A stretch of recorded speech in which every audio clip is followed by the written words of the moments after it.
रोमांच और राजनीति से भरी है जया प्रदा की जिंदगी। ऐसे रहे जीवन के उतार चढ़ाव।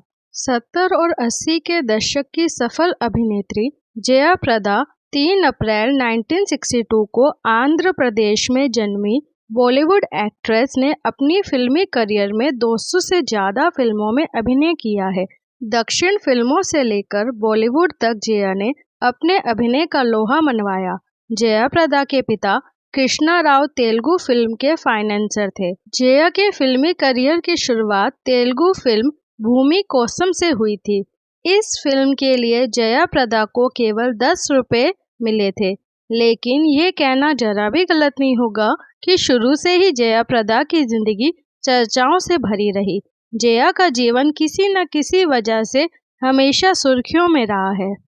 जया प्रदा आज अपने फिल्मी और राजनीतिक करियर में बड़े मुकाम पर है।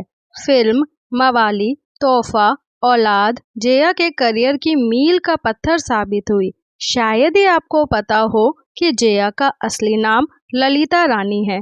फिल्मों में आने के बाद ललिता रानी कब जया प्रदा बनकर कामयाब हो गई, किसी को पता ही ना चला।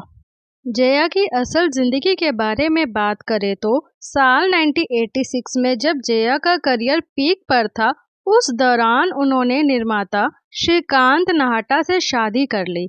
जया और श्रीकांत ने 22 जून 1986 को शादी कर ली थी। जया प्रदा श्रीकांत की दूसरी पत्नी थी।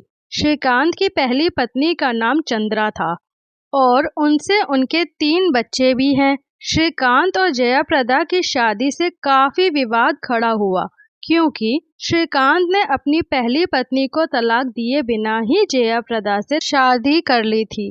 लेकिन सबसे हैरानी की बात ये रही कि जया प्रदा से शादी के बाद भी श्रीकांत के पहली पत्नी से संबंध बरकरार रहे।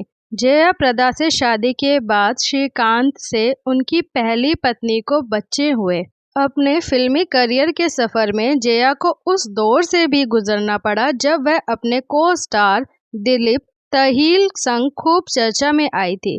दरअसल फिल्म का एक सीन शूट करते वक्त दिलीप ताहिल ने जया को कसकर पकड़ लिया था।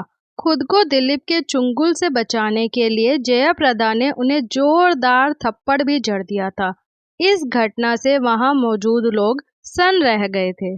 आखिर में बात करेंगे उनके राजनीतिक करियर की। बॉलीवुड और राजनीति दोनों में ही जया प्रदा का सिक्का बराबर चला। साल 1994 में दक्षिण राज्य आंध्र प्रदेश की तेलुगु देशम पार्टी का हाथ थाम जया ने राजनीति में आने का फैसला किया। इस दौरान उन्होंने पार्टी के लिए जमकर प्रचार भी किया। इसके बाद जया ने उत्तर भारत की ओर रुख कर उत्तर प्रदेश का बड़ा राजनीतिक दल समाजवादी पार्टी को चुना। साल 2004 में हुए लोकसभा चुनाव में जया प्रदा ने उत्तर प्रदेश की रामपुर सीट से चुनाव लड़ा और जीत गई। लेकिन समाजवादी पार्टी में जया का सफर लंबा ना चल सका और पार्टी विरोधी गतिविधियों में लिप्त पाए जाने के चलते जया प्रदा को पार्टी से निष्कासित कर दिया गया।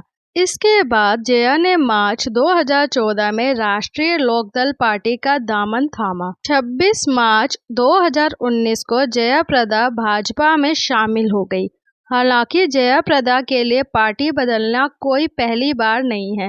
भाजपा उनकी चौथी पार्टी है जिसमें वो शामिल हुई है।